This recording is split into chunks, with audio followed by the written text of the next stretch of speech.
మనం ఇంకా ఓడిపోయినట్లు కాదని టీఎంసీ శ్రేణులకు చెప్పారు మమతా బెనర్జీ. ఇప్పటివరకు 3 రౌండ్ల ఫలితాలే వచ్చాయని, కౌంటింగ్ కేంద్రం నుంచి టీఎంసీ నేతలు వెళ్లకూడదన్నారు. 70 నియోజకవర్గాల వివరాలు ఈసీ వెల్లడించలేదని తెలిపారు. తుది ఫలితాలు తమ వైపే ఉంటాయని మమత ధీమా వ్యక్తం చేశారు. ఎస్ఐఆర్ పేరుతో బీజేపీ ఓట్లను దొంగిలించిందని మండిపడ్డారు. బెంగాల్ ఫలితాలపై తొలిసారిగా స్పందించారు మమతా బెనర్జీ.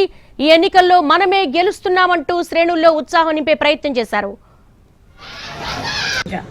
তারা ভোটিং এলাকা ছেড়ে আসবেন না। স্ট্রং রুমে যেখানে কাউন্টিং হচ্ছে মানে সেন্টারে সেখান ছেড়ে কেউ আসবেন না। এটা বিজেপির প্ল্যান। প্রথম 2-3 রাউন্ডে আমি কালকে থেকেই বলছি যে ওদেরগুলো আগে দেখাবে, আমাদেরগুলো পরে দেখাবে। এবং অনেক জায়গায় 2-3 রাউন্ড কাউন্টিং করার পরে প্রায় 100টা জায়গায় কাউন্টিং বন্ধ করে রেখে দিয়েছে। এবং কল্যাণীতে ধরা পড়েছে 7টা মেশিন যেখানে কোনো মিল নেই। এটা টোটাল ফোর্স পুলিশ সেন্ট্রাল ফোর্সকে দিয়ে চারিদিকে তৃণমূল কংগ্রেসের উপর অত্যাচার করছে, অফিস ভাঙছে, জোর করে দখল করছে।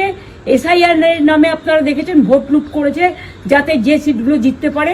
কিন্তু এখনো এমন 70টা সিট আছে, 100টা সিট আছে যেগুলো আমরা এগিয়ে আছি সেগুলো বলছে না। টোটালটাই মিথ্যে নিউজ খাওয়াচ্ছে। আগে ডিআইসিও এই খবরগুলো দিত কিন্তু তাকে কালকে চেঞ্জ করে দেওয়া হয়েছে। টোটালটাই ইলেকশন কমিশন নিজের ইচ্ছে মতো খেলছে এবং সাথে কেন্দ্রীয় বাহিনীকে নিয়ে। এবং আমাদের পুলিশরা টোটাল মাথা নত করে কেন্দ্রীয় বাহিনীর আন্ডারে কাজ করছে। সুতরাং আমি সব আমাদের কাউন্টিং এজেন্টদের, আমাদের সমস্ত পার্টির কর্মীদের বলবো অত মন খারাপ করার কারণ নেই। আমি বলেছিলাম সূর্যাস্তের পরে আপনারা জিতবেন।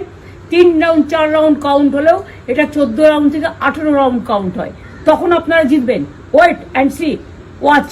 আমরা সবাই আপনাদের সাথে আছি, আপনারা কেউ ভয় পাবেন না, নিশ্চিন্তে থাকুন। আমরা বাঘের বাচ্চার মতো লড়াই করে যাবো। তারা ভোটিং এলাকা ছেড়ে আসবেন না।